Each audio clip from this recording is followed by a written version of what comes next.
Aí a gente se depara na palavra de Deus com um homem. Abra sua Bíblia comigo aí em 1 Reis, capítulo 19.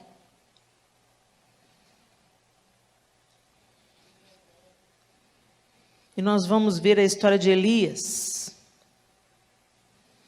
1 Reis 19, só para te contextualizar, Elias acabou de confrontar os profetas de Baal.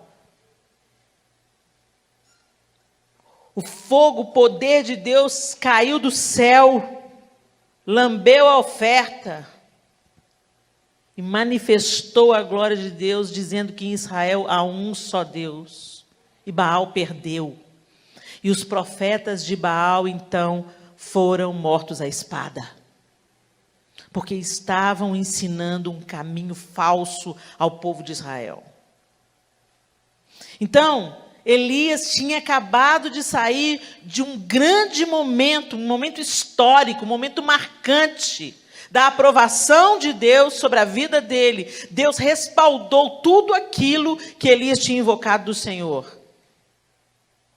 E o nome do Senhor foi glorificado. Israel viu que há um só Deus. Nós estamos nesse momento. Aí começa o capítulo 19 de 1 Reis, e o texto diz assim: Acabe fez saber a Jezabel tudo quanto Elias havia feito e como matara todos os profetas de Baal, à espada. Então Jezabel mandou um mensageiro a Elias a dizer-lhe: façam-me os deuses como lhe aprouver, se amanhã a estas horas não fizer eu a tua vida como fizeste a cada um deles. Verso 3.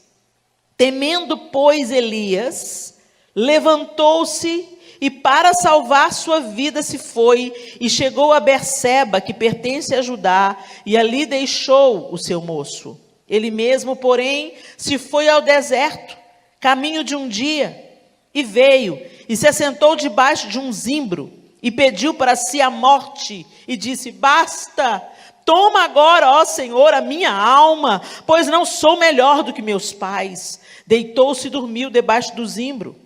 Eis que um anjo tocou e lhe disse: levanta-te e come. Olhou ele e viu junto à cabeceira um pão cozido sobre pedras em brasa e uma botija de água. Comeu, bebeu e tornou a dormir.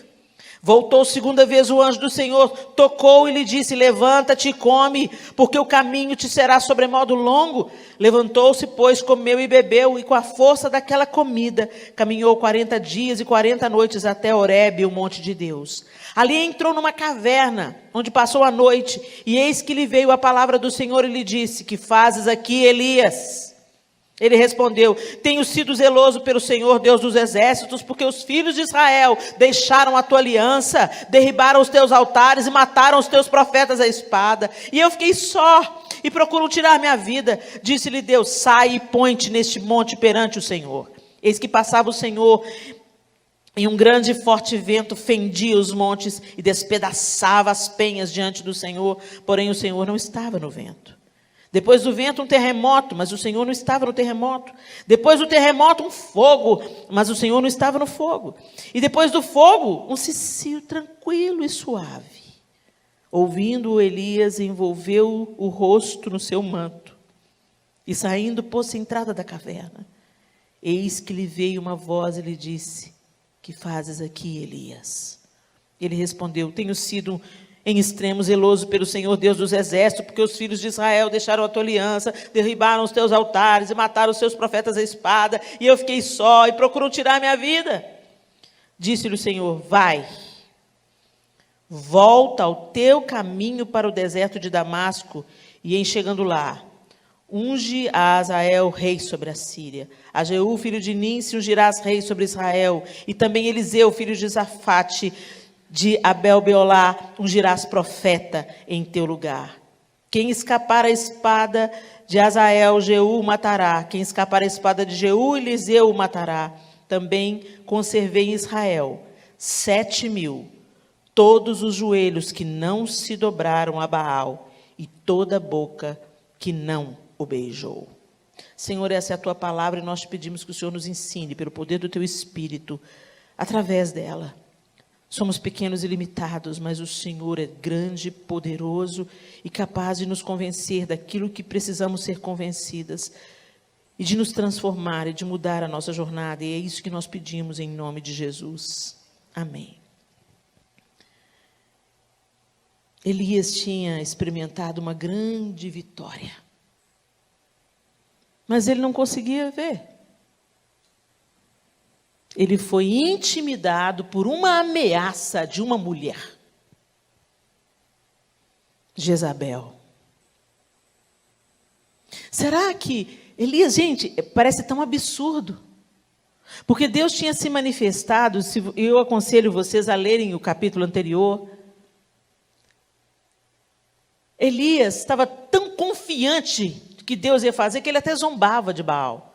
Não, pede aí, ora mais um pouquinho, quem sabe Baal está ocupado, né? Fala aí, fala mais alto, às vezes ele não está ouvindo. Ele estava tão confiante de que Deus ia se manifestar de forma poderosa, que ele não temeu, ele tinha certeza. E para onde foi a certeza? Depois que só pela ameaça de Jezabel, ele achava que o mesmo Deus que fez cair fogo do céu, não era capaz de livrá-lo da ameaça de Jezabel? Não parece absurdo, gente? Mas isso acontece com a gente. Você vê uma grande manifestação de Deus, você já experimentou milagres de Deus na sua vida, você já experimentou provisão de Deus na sua vida, e eu tenho certeza, se você puxar pelo fio da sua memória aí, você vai lembrar das maravilhas que o Senhor já fez na sua vida. E se a gente abrir uma roda de conversa, uma conta uma história, e a história dessa que está falando vai te lembrar da sua também. Deus já fez isso por mim também, pela minha vida também. E a gente vai ter aqui um momento de avivamento. Por isso que a gente precisa de trazer à memória aquilo que nos dá esperança. Mas aqui a gente vê claramente que Elias, após uma grande vitória, estava com sinais claros de um adoentamento emocional. Elias estava com sinais de depressão. O texto diz que ele saiu, foi para o deserto, deitou debaixo de um zimbro. Imagina, gente. Você sai andando, cansou, deitou e quer dormir. Quem está depressivo quer dormir. Depressão não é frescura, depressão é uma doença e tem que ser levada a sério. E o sinal é que a pessoa não tem ânimo, e não é frescura, não é porque ela, sabe, não adianta você virar para uma pessoa depressiva e falar assim, se anima, fulano. Se anima, levanta. Ela está doente. Você vê, o anjo do Senhor veio e tocou nele, falou, levanta, come. Olha aí, comida boazinha que eu fiz para você, quentinha. Ele levantou, comeu, o que ele fez? Dormiu de novo.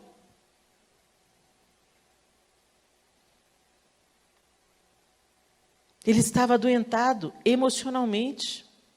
Por quê? Talvez porque a carga da batalha do dia anterior foi grande demais, porque o medo, por causa da maldade de Jezabel, era ameaçador demais. Não sei os motivos de Elias, mas o fato é que ele estava totalmente distanciado de quem ele realmente era, da identidade que ele tinha, da marca que Deus tinha colocado, da autoridade que Deus tinha entregado a ele.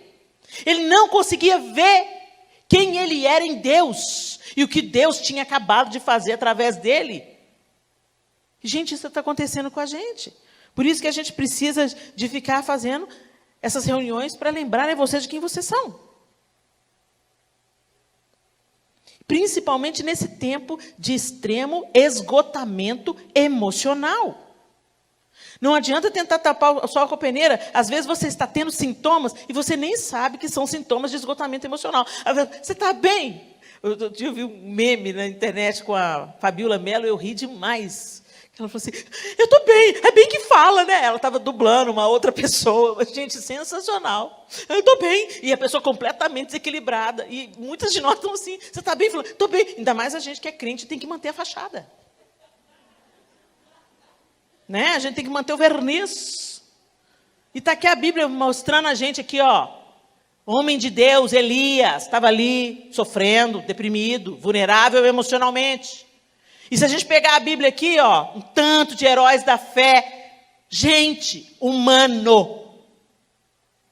Jesus, gente, quando Jesus vê Maria e Marta chorando por Lázaro, ele sabia que ia ressuscitar Lázaro, mas ele chora. Porque ele é humano, ele está na nossa roupa. Isso mostra para a gente a nossa humanidade. Se Jesus chorou, eu não vou chorar. Sabe o falso crente? Aquele, não, eu sou crente, tenho que dar testemunho. Testemunho de Deus se dá vivendo para Deus, mergulhando em Deus, buscando resposta em Deus. Mas não consiste em ser o supercrente fake. O santarrão. Aquele que acha que é melhor do que todo mundo. Está com pecado até aqui. Se você acha que você é melhor do que alguém, você está atolado no pecado. Só os seus pezinhos estão de fora. Ó. Quando você olha para o outro, pecador, viu pecador. Ainda bem que... Sabe a oração do fariseu? Ó, Deus, ser propício a mim. Porque eu dou o dízimo do endro da hortelã. Gente, a gente entra nesse caminho facinho. Não é à toa que tem tanta história de fariseu com Jesus. É para a gente aprender e não entrar no mesmo caminho. Porque a gente entra no caminho do farisaísmo assim, ó. Rapidinho. A gente começa a se achar. E Elias está aqui para desconstruir isso e para mostrar para a gente. Eu acho tão lindo que Deus deixou todas as humanidades registradas na palavra. Ele podia ter dado uma escondidinha na falha de Davi, né? Não, está tudo lá, em detalhe. Para a gente saber que todo mundo é feito do mesmo material. E que se nós não dependermos de Deus, nós seremos arruinados pelas nossas emoções, pela nossa cobiça, pelo nosso orgulho, etc, etc, etc. Mas aqui nós estamos nos detendo no esgotamento emocional, que tem trazido distorção à nossa identidade. E como é que eu sei, Helena, que eu estou adoentado? Não, quais são as causas, né, que está causando esse adoentamento coletivo? Eu não preciso nem de falar, né, gente? Começa com P e acaba com A. Três chances. Uma pandemia. O mundo inteiro adoeceu. E a doença, gente, não é só o vírus, não. Os relacionamentos adoeceram por causa de brigas políticas dentro de casa. Amigos se separaram, igrejas racharam. Oportunistas se aproveitam da crise como parasitas para se dar bem. Ou para fazer resistência ao governo que não concordam. Por outro lado, outros colocam homens em lugares de deuses. Gente, homem nenhum vai resolver o que tem que ser resolvido no planeta. Homem nenhum. E se o mundo concordar que um homem está colocando o mundo no prumo, esse cara é o anticristo. Porque a única pessoa que vai colocar um prumo no mundo de novo é Jesus. O governo sairá de Sião e ele, assentado no trono, reinará sobre as nações. Essa é a esperança da igreja. A nova Jerusalém vai descer do céu ataviada, a eternidade vai invadir o temporal e o mundo será transformado. E quem vai reinar é Jesus. Aí, meu filho, aí a arma vai virar arado, o leão vai pastar com o cordeiro, e a ordem vai... Até lá, homem é homem. Se o cara chegar no poder e quiser fazer certo, ele não vai conseguir. Porque nós estamos mergulhados num sistema podre. Então não coloca a sua esperança no homem, não. Ora pelas nossas autoridades. Pensa bem na hora de votar. Mas confie só no Senhor. Aqui, o caos social é um dos motivos do adoentamento emocional. Então, quando a gente vê o tanto de má notícia, não pense você que isso não vai te causar um adoentamento emocional. Ninguém consegue, gente, ficar vendo tragédia, tragédia, tragédia. E nessa segunda onda da pandemia aqui, pelo menos em Belo Horizonte, todo mundo perdeu alguém. Você perdeu um amigo próximo, a mãe de um amigo próximo, quem não perdeu gente da própria família. Eu conheço um pastor que perdeu pai e 2 irmãos. Filhos perdendo mães. Eu perdi uma amiga, perdi mais de uma amiga, perdi amigas queridas. Queridas, mulheres de Deus, vitimadas por essa pandemia. Não está escolhendo classe social, não está escolhendo se é crente, se é incrédulo. Sabe, o pessoal fala, não, está morrendo quem Deus está condenando. Gente, está morrendo homem santo de Deus, mulher santa de Deus, gente podre, está morrendo de tudo quanto é jeito. E não tem jeito de você ouvir essas notícias e pensar que você está ficando. Você pode até não ter uma reação imediata, mas isso vai sair por outro lado. Não tem jeito de você saber que um psicopata entrou numa creche, matou professor e matou criancinha de um ano e meio e ficasse assim mesmo. Não tem jeito da gente ficar sabendo de notícia. Já tinha um tanto de má notícia. Agora ainda tem as notícias da pandemia. E piorou e matou tanto. Uma ala inteira de hospital morreu sem oxigênio. Não tem jeito, gente. Isso adoece a gente emocionalmente. Por quê? Porque nós somos feitos de carne e osso. Nós não somos super-heróis. A gente tem sentimentos. E nós, mulheres, então, um pouco mais. A gente é mãe, a gente se coloca no lugar de uma mãe que teve aquele bebê na creche e não vai voltar para casa. O caos social, a pandemia, as más notícias, elas nos adoecem emocionalmente. O fator escatológico nos adoece emocionalmente. Por quê? Porque nós estamos vendo profecias se cumprindo, certo? Então você pensa, Jesus está voltando. Aí você fica alegre, aleluia, volta mesmo, Senhor Jesus. Ora vem, Senhor Jesus. Mas quando você vai estudar escatologia, você sabe que o negócio vai piorar muito. Então se você tem um pouco de noção do que a gente vai ter que encarar, do que está previsto para acontecer, dos homens verem que Deus está fazendo e não se arrependerem da sua maldade. Roma, o Império Romano, vai ser fichinha perto daquilo que está vindo por aí. Aí quando a gente pensa nisso, isso também deixa o nosso emocional abalado. O fator psicológico.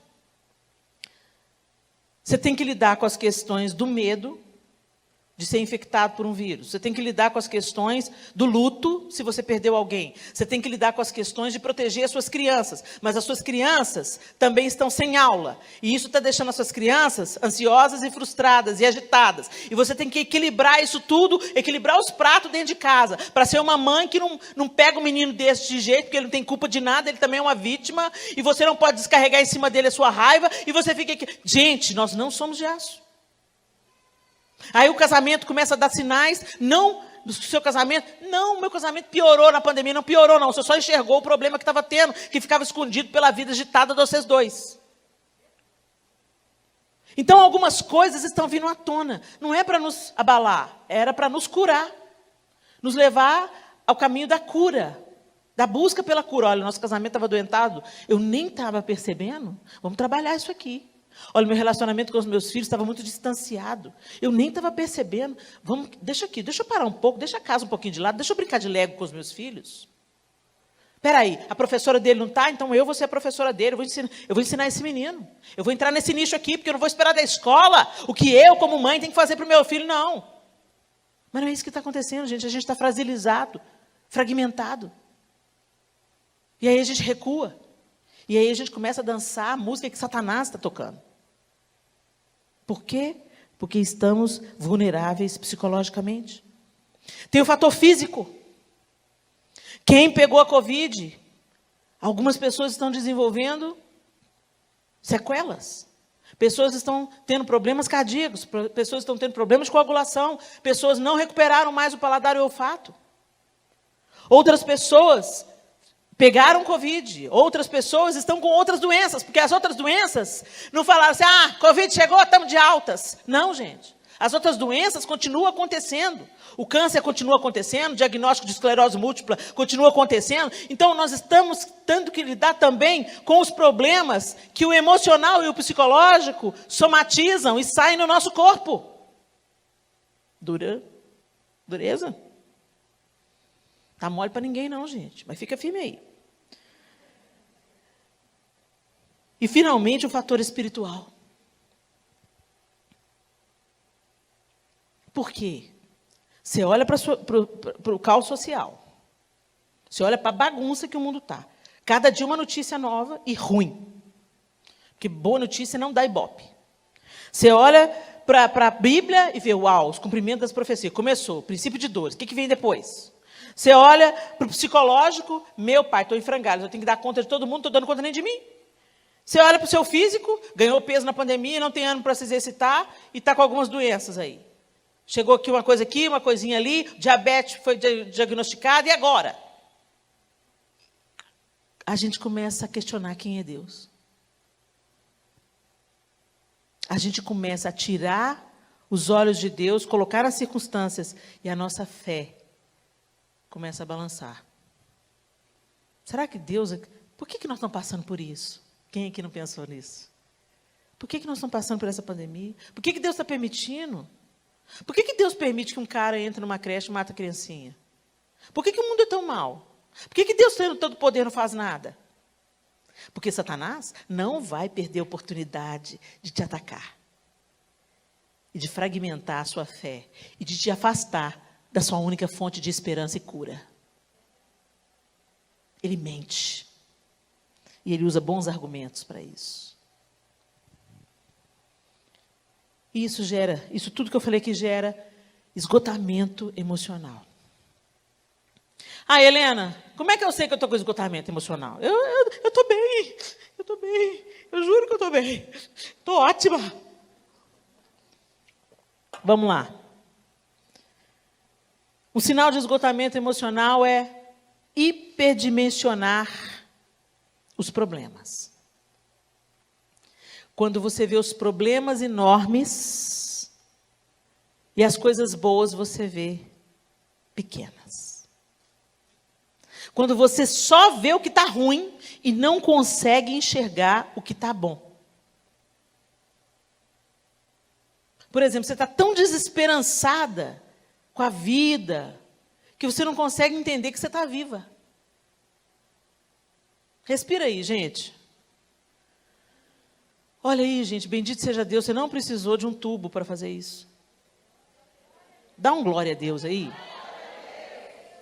Quantas pessoas nesse exato momento estão debaixo de oração, súplicas e lágrimas e equipes médicas trabalhando em cima para dar à pessoa a possibilidade dela voltar a respirar. Aí a gente enxerga todos os casos de pessoas entubadas e sem ar, mas a gente não consegue ser grato porque o Senhor tem nos dado livramento pela sua misericórdia, não pelo nosso mérito, e nós estamos respirando. E se estamos respirando, é porque Deus ainda tem um plano na nossa vida. Que o diabo vai fazer tudo para você não cumprir. Que o diabo vai fazer tudo para abortar. Respira fundo de novo. Este é o meu respirar. Tua vontade feita em mim. Bendito seja Deus, a gente está respirando. Bendito seja Deus, você está nessa reunião, nessa tarde. Bendito seja Deus, você está andando, você está falando, você está comunicando. Bendito seja Deus, sua família está lá, debaixo da mão do Todo-Poderoso. Bendito seja Deus, você tem comida para comer na sua casa. Bendito seja Deus.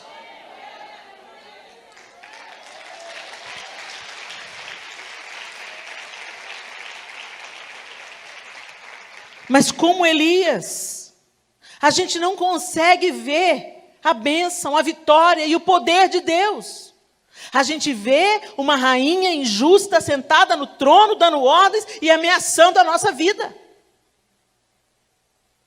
A gente não vê um Deus que tem nos livrado, tem nos guardado e nos dado resiliência para a gente atravessar.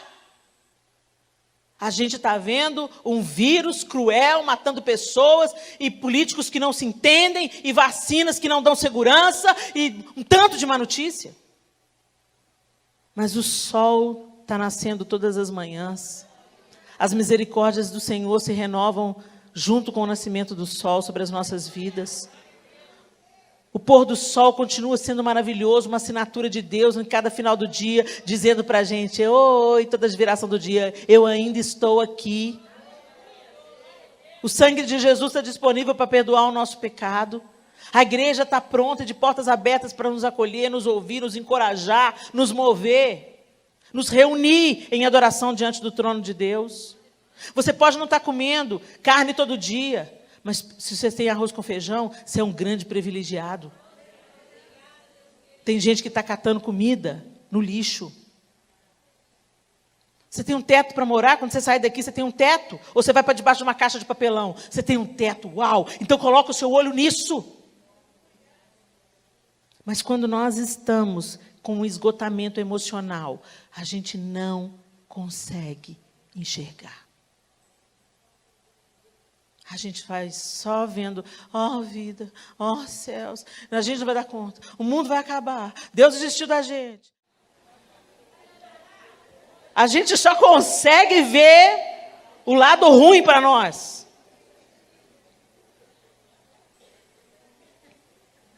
Outro sinal, saber o que precisa fazer, mas sem ânimo para fazer. Quem? Você sabe que você precisa fazer, mas você não tem ânimo, não. Você sabe que aquela gaveta está lá para arrumar, mas você não tem ânimo para arrumar. Você sabe que você tem que ligar para aquela sua comadre, mas você não vai ligar para ela, não. Você sabe o que você precisa fazer, mas você não tem forças para fazer.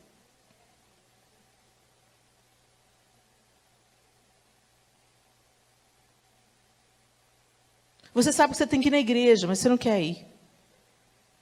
Você vai assistir online de pijama, que é mais fácil. Mas isso gera outras acomodações. E outros adoentamentos. É sutil, gente, não é óbvio. É sutil.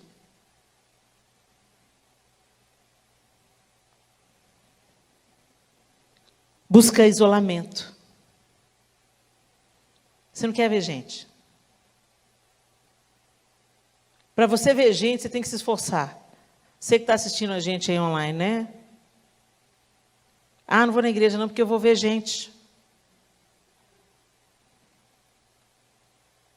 Tem um estudo sério que diz que quando a pessoa fica muito tempo isolada, ela não consegue, ela tem grande dificuldade de se conectar novamente. Ela tem dificuldade de sentar junto com outra pessoa, de conversar. Então, ela entra nesse nicho de auto-isolamento. Gente, ninguém fica saudável isolado. Nós não fomos criados para ficar isolados uns dos outros.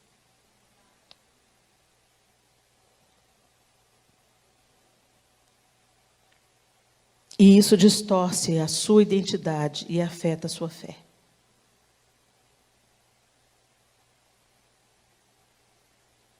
Distorce a identidade. Você começa a ser uma pessoa que você não era.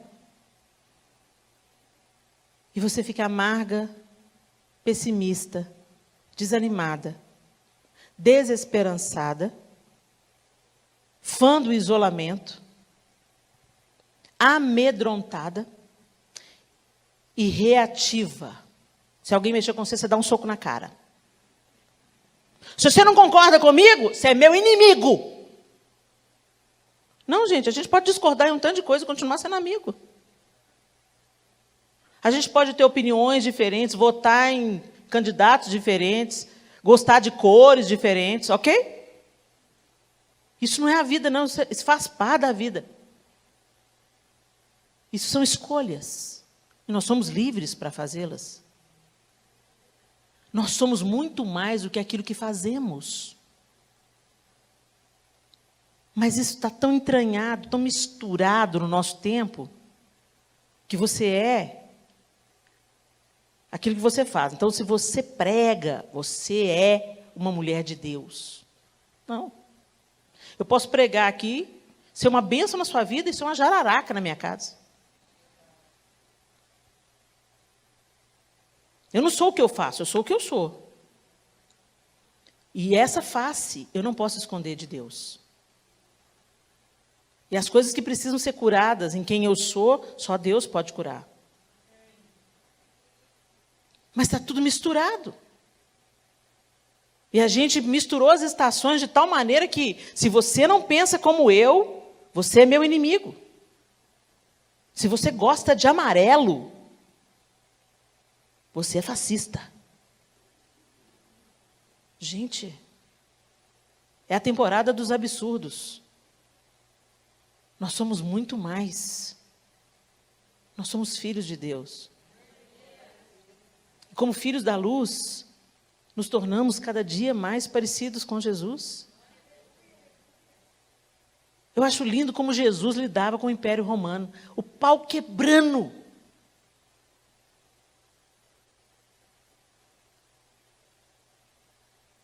E aí? É para pagar imposto para César ou não é?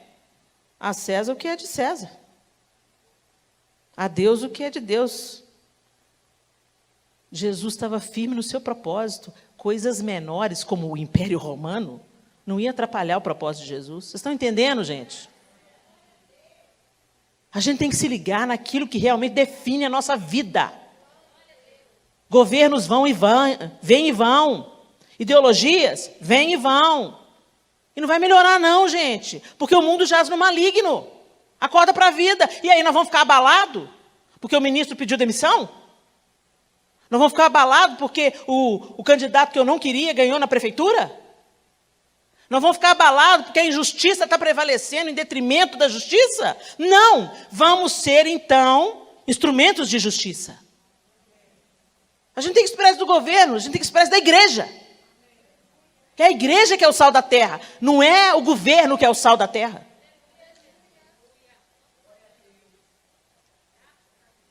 Vamos ajustar o nosso coração e firmar a nossa identidade em Deus? Porque se você for uma filha de Deus, onde você for, a luz chega. Onde você for, a esperança chega. Onde você for, a solução chega. Onde você for, Jesus vai. Porque Ele não habita em nós. Mas nós estamos adoentados. Como Elias estava. Contaminados pela ameaça, contaminados pelo medo, contaminados pela conspiração, contaminados pela idolatria. Acho que Elias olhou assim ao redor, falou, pronto, eu matei os profetas tudo, mas, eu estou sozinho. É isso que ele afirma no texto 2 vezes. Deus pergunta, o que você está fazendo aqui? O que você está fazendo aqui, Elias? E o que ele responde? Estou sozinho. Ele não estava sozinho. Deus falou com ele, você não está sozinho. Tem outros tantos que não se dobraram a Baal e não beijaram seus pés. Presta atenção, Elias. Quem é você? Você é quem Deus diz que você é. Não é a pandemia que define quem você é. Não é a situação na sua casa que define quem você é. Não é o desemprego que define quem você é. Não é a crise no seu casamento que define quem você é. Mas aquilo que Deus e só Deus pode fazer na sua vida. Através de você que é filha. Se somos filhos, somos herdeiros. E temos o Espírito de Deus, é o que a Bíblia diz. E o Espírito de Deus que habita em nós nos habilita para atravessarmos o que precisarmos atravessar. Então, o que nós vamos fazer, Helena? Tá bom. Você falou isso tudo aí, tá bom. Mas e aí? Estou abalada. A Nívia cantou Não Seremos Abalados, mas estou abalada. Está funcionando para mim, não. É tão interessante que a música fala, né? Confiando em nosso Deus e em seu eterno amor, não seremos abalados. Entenderam a condição? Confiando em nosso Deus. Se eu confio em nosso Deus, é que eu não vou ser abalada. Se eu confio no seu eterno amor, eu não vou ser abalada. Se os meus olhos estão nele, naquilo que a palavra dele diz, naquilo que ele vai fazer, na soberania dele, tudo ao redor pode estar contrário àquilo que eu acho certo. eu não serei abalada, porque os meus olhos estão no Senhor. Então tem uns caminhos aqui. Quais as soluções? Primeira solução, descansar. Você escuta um tanto de gente falando assim, vou desistir. Desiste não, descansa. Porque quando você desiste, é porque você está exausto, concorda? Você está exausto. Eu estou lutando para o meu casamento, Helena. Eu estou orando pelo meu marido, Helena. Vontade de dar um tiro na cara dele, é isso que eu tenho. O que eu vou fazer? Descansa. Oba, vou tirar férias do meu marido. Não. Não. Mexe com isso não, que vai dar ruim. Descansa. Para de tentar arrastar o seu marido na força. Você está carregando o seu marido nas costas? Não. Descansa. Ô meu bem, ó. Está aqui, viu? Cuida aí. Deus te abençoe. Você faz aí, eu te ajudo aqui. Para de ficar tentando convencer o seu marido. Você não é o Espírito Santo. Para de ficar repetindo as mesmas coisas para o seu filho, adolescente. Ele já sabe. Vai orar por ele, vai falar com quem pode resolver, que é Deus. A gente fica brigando com as nossas forças. Brigando com as nossas forças. Ô menino, você unge o menino, você bate no menino, você dá castigo no menino, leva o menino obrigado na igreja. Gente, isso não funciona. Quando é criança, tudo bem. Você fala, vamos agora. Agora, quando entrou na determinada idade, eles fazem escolhas. Então, o que você faz? Você não pode bater no menino, você não pode arrastar o menino pelos cabelos para a igreja, mas você pode orar por ele. Ele não tem defesa contra o seu joelho no chão. Então, põe o joelho no chão, boca no pó e vai gemendo até Deus dar a resposta. E entrega mesmo. Ama seu filho, cuida do seu filho, demonstre o seu amor por ele com atitudes, mas para de falar na cabeça dele o que ele já está cansado de saber. Vai falar com Deus quem pode resolver. Descansa. Aí a gente fica naquela peleja. Eu vou fazer, vai acontecer, eu vou pegar o menino, eu vou bater no menino, eu vou ralar a cara dele no muro chapiscado. Só vai conseguir um filho rebelde e revoltado em casa. Não, eu que tenho que provar que eu estou certa nas discussões de família. Não, gente. Para de discutir na mesa. Mesa é lugar de paz, mesa é lugar de declarar o amor, mesa é lugar da comunhão. Não leva briga para a mesa, não. Eu estou falando isso, gente, de experiência própria, porque nós somos uma família que a gente gosta muito de discutir ao redor da mesa. Mas algumas discussões lá em casa foram proibidas. Quando começa alguma coisa naquele veio, eu levanto. Então, gente, valeu, foi uma delícia sentar com vocês. Por quê? Eu preciso descansar. Eu não vou mudar a cabeça dos meus filhos, eles não vão mudar a minha, então eu vou ficar julgando conversa fora, para quê? Só para tribular um ao outro? Só para provocar um ao outro? Só para plantar desesperança no meu coração? Não, vou descansar. Vou ler um livro, vou ler a Bíblia, vou escutar uma música boa. O diabo não vai me esgotar com conversa que eu não preciso ter. Com discussões que não nos levam a nada. E descansa literalmente, gente. Limpa a casa, mas também aproveita a casa limpa.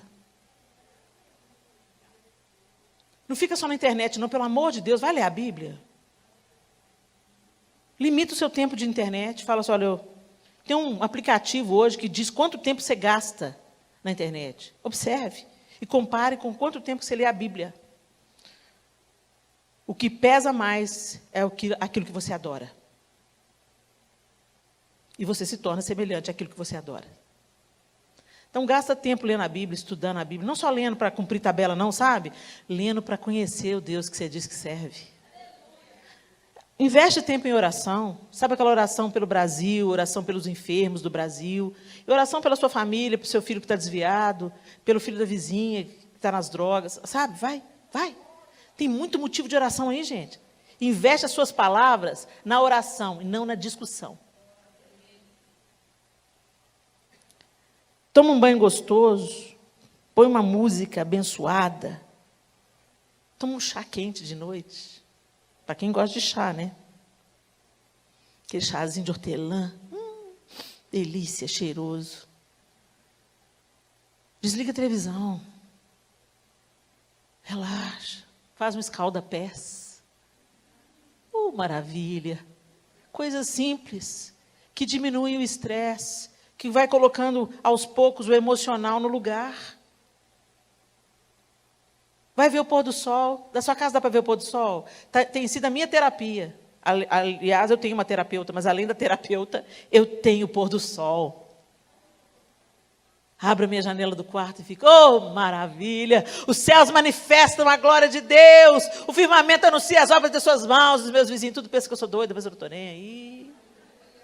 Porque os filhos das trevas não têm inibição de adorar os seus deuses. Eu vou ter inibição de adorar a Deus?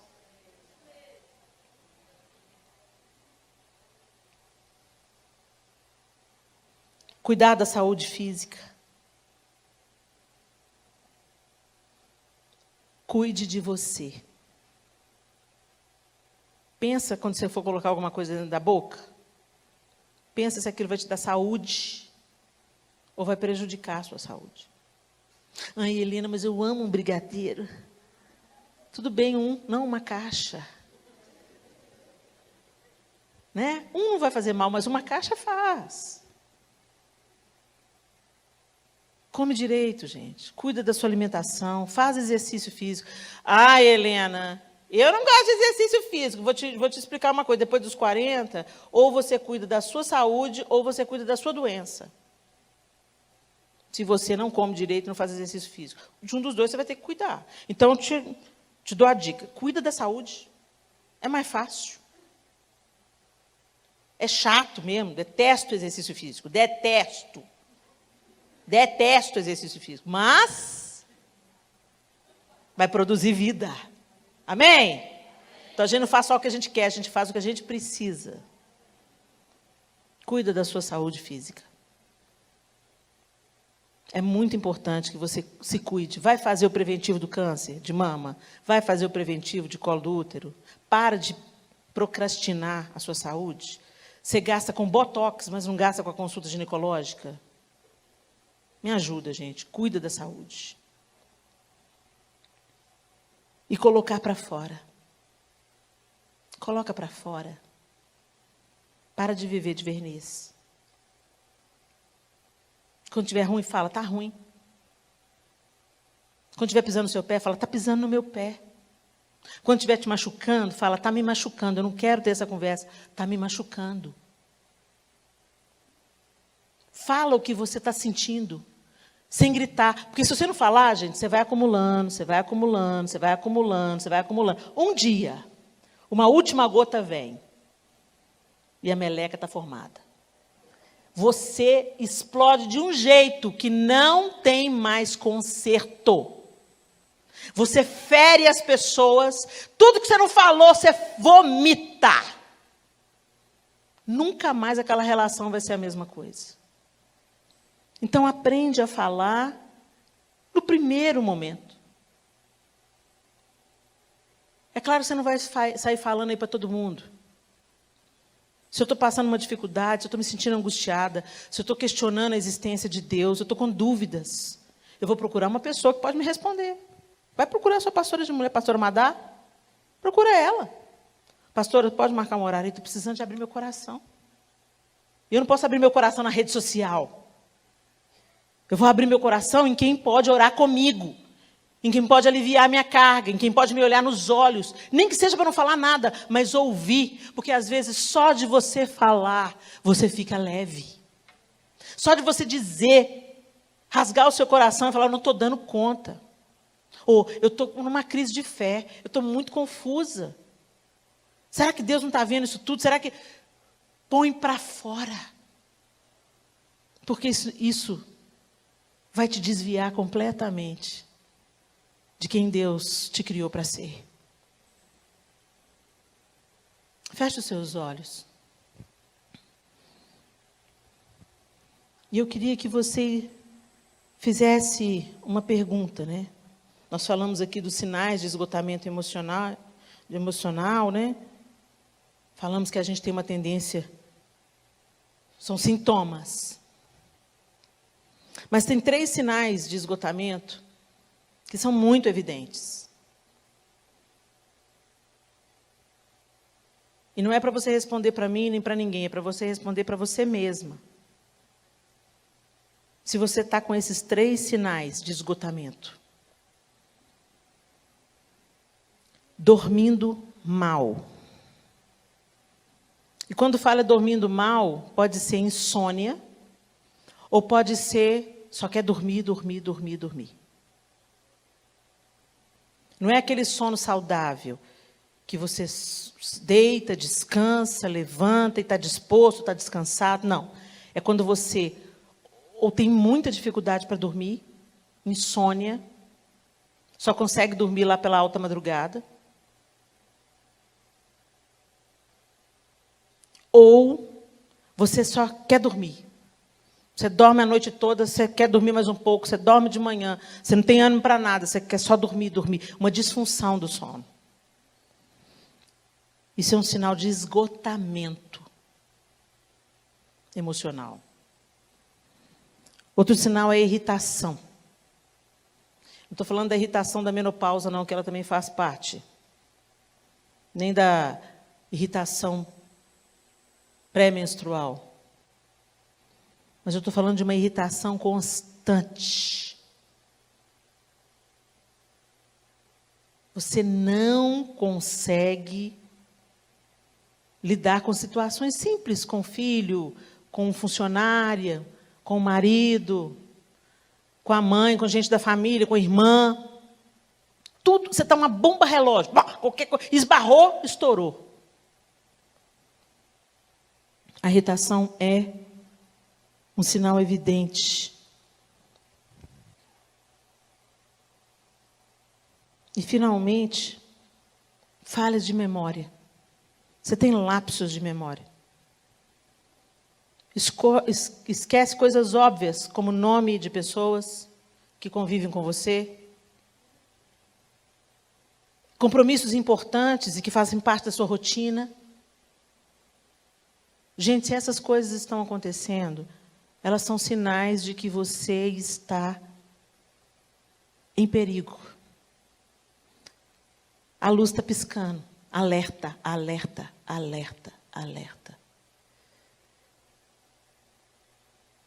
Se você não cuidar, se você não buscar ajuda pastoral, terapêutica, por que não?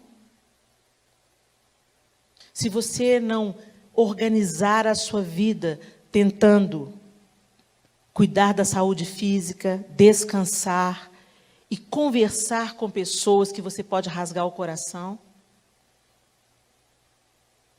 se você não cuidar disso, isso vai deformar, mais do que deformar, isso vai destruir a sua identidade. Você vai virar um zumbi. Uma mulher que é controlada pela dor.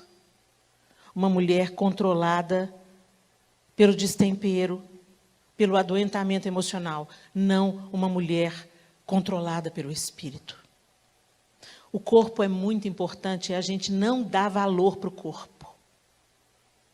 Mas quando Jesus nos comprou, Ele nos comprou por inteiro. Corpo, alma e espírito. Se o corpo não fosse importante para Deus, Ele não seria ressuscitado no último dia. A promessa que nós temos é que esse corpo vai ressuscitar e ser glorificado. Eu não vou receber um corpo diferente, eu vou receber esse corpo ressuscitado e ele vai ser glorificado.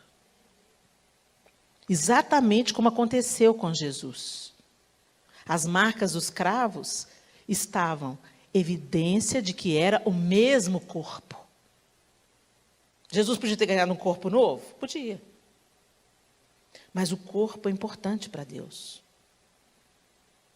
E ele não pertence a nós. Essa história de meu corpo, minhas regras, isso é mais uma das muitas mentiras do nosso tempo. Você consegue fazer seu cérebro funcionar? É você que te dá fôlego de vida todas as manhãs? Você que acorda se você quer e não acorda se você não quer? Somos mordomos do corpo. Ele pertence ao Senhor. Por isso que muitas vezes a Bíblia fala sobre não pecar contra o próprio corpo. Por isso que o pecado sexual ele tem um peso diferente. Não porque ele é mais pecado do que os outros pecados. Mas quem peca no pecado sexual, no adultério, na fornicação, na prostituição, esse pecado é contra Deus e contra o próprio corpo, que não te pertence. Vocês estão entendendo?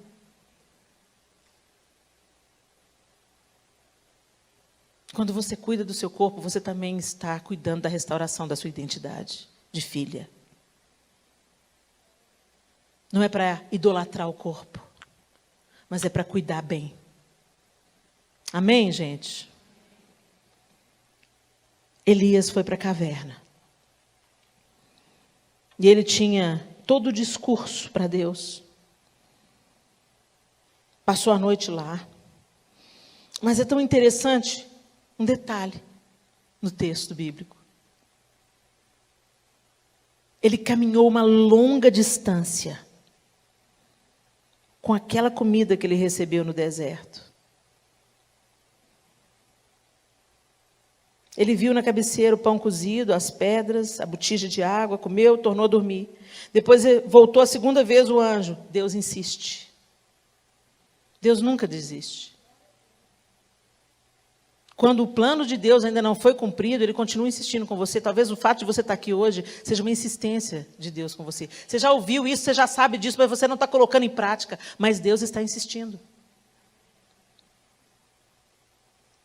Com a força daquela comida, gente, ele caminhou 40 dias e 40 noites. Quem caminha com a força de uma refeição? 40 dias e 40 noites. Porque o pão veio do céu. Foi Deus que preparou a comida. Você não precisa de muito. Você precisa daquilo que Deus te dá. Busca no Senhor o seu pão. Os psicólogos são importantes. O exercício é importante, o descanso é importante. E tudo isso é bíblico. O descanso é bíblico, o cuidado, a mordomia com o próprio corpo é bíblico. Não estou ensinando aqui nenhum culto a si mesmo, não. Deus instituiu o descanso. Mas tem uma comida que só achamos nele. E podemos caminhar por 40 dias e 40 noites. Nós não sabemos ainda quanto tempo nós teremos que caminhar dentro dessa pandemia. Nós não sabemos ainda o que teremos que enfrentar dos efeitos colaterais, emocionais, psicológicos e financeiros, econômicos, consequências da pandemia. Mas se nós nos alimentarmos em Deus, a gente vai chegar ao nosso destino. E nesse destino, que era a caverna, olha lá o Elias buscando novamente se esconder. Deus se mostra para ele. E não foi na tempestade, não foi nas grandes... Foi no sussurro. Elias responde para Deus com seus argumentos. Tendo pena de si mesmo. Tenho sido em extremo zeloso pelo Senhor, porque os filhos de Israel deixaram a tua aliança, derribaram os teus altares e mataram os teus profetas à espada, e eu fiquei só e procuram tirar minha vida.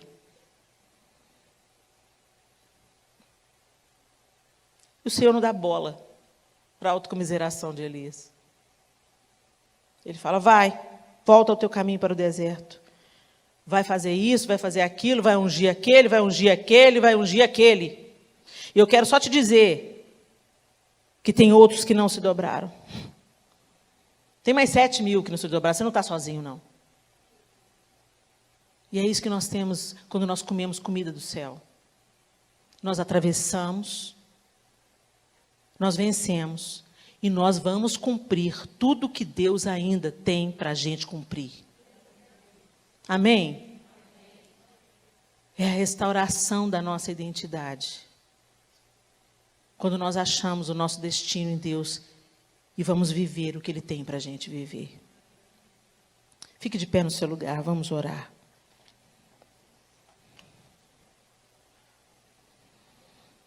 Depois desse tempo, Elias unge Eliseu, seu sucessor. Nós estamos num tempo caminhando na terra, aprendendo a nossa lição, vivendo o que a gente tem que viver, derrubando os ídolos que todos os dias se erguem para tomar o lugar de Deus no nosso coração. Mas a gente está passando também para a próxima geração o bastão. Você vai vencer, minha irmã, e ser restaurada na sua identidade, não é só para você. É para sua filha, para sua sobrinha, para sua aluna, para sua vizinha adolescente. Nós precisamos de nos tornar mulheres que passam o bastão para a próxima geração, que levanta a outra geração. Quando você pensa que acabou, só está começando, Deus vai usar você para levantar uma outra geração de mulheres restauradas na sua identidade. Amém? Feche os seus olhos. Senhor, Tu és a nossa esperança. Não há outro Deus. Não há outro caminho. Não há outra esperança. Os governos do mundo não são capazes de curar a terra.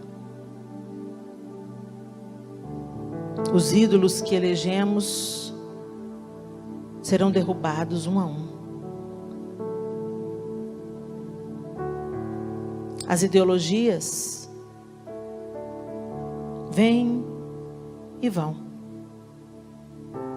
mas o Senhor permanece para sempre. E o Senhor é a nossa rocha, a nossa segurança. Perdoa-nos, Senhor, por termos colocado outras coisas no lugar que pertence somente a Ti. Isso tem nos fragmentado emocionalmente e nos deixado vulneráveis. Mas nessa tarde nós olhamos para o Senhor como Elias.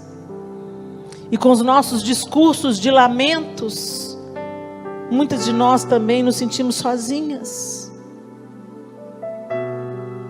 Mas sabemos que como o Senhor respondeu a Elias e deu a ele um destino, o Senhor também tem um destino para cada uma de nós. Conduz-nos nesse caminho novo, Senhor. Caminho de confiança plena no Senhor. De esperanças renovadas através da Tua palavra. Nós não queremos ler a Bíblia apenas como um ato religioso. Queremos nos alimentar do pão que vem do céu. Que nos permite andar 40 dias e 40 noites. Pai, Te pedimos perdão por não descansarmos, por não cuidarmos do corpo que o Senhor nos entregou para cuidar. Te pedimos perdão por, às vezes, colocarmos um verniz de que está tudo bem quando não está tudo bem. E de querermos ser super crentes aparentemente. Queremos rasgar o nosso coração e confessar as nossas culpas diante do Senhor e também diante dos nossos irmãos, porque assim seremos fortalecidos. A Tua palavra nos promete que quando confessamos as nossas faltas, seremos curados. Alinha a nossa identidade. Remove, Senhor, os espinhos que se ergueram, outros que trouxemos para a nossa vida e que distorceram a maneira como nós nos vemos. Distorceram a nossa maneira de agir com o nosso próximo. Distorceram a nossa caminhada na jornada. Ajusta-nos novamente, ajuda-nos, Senhor. Porque como o Senhor bem disse em João, sem o Senhor, nós nada podemos fazer. Nós nos rendemos, pedimos perdão, porque colocamos esperança onde ela não está. Te pedimos perdão, que como Elias sejamos alimentados, levantados, exortados, que o Senhor se manifeste a cada uma de nós aqui de uma maneira particular, e que o Senhor nos encaminhe nos caminhos que nós precisamos andar. Cura-nos pelo teu poder, liberta-nos pelo teu poder, nos dê sabedoria pelo teu poder e nos torna mulheres segundo o teu coração, filhas que se lembrem todos os dias que nós somos o que o Senhor diz que nós somos. Em nome de Jesus, o Cristo. Amém e amém. Aleluia. Deus abençoe vocês.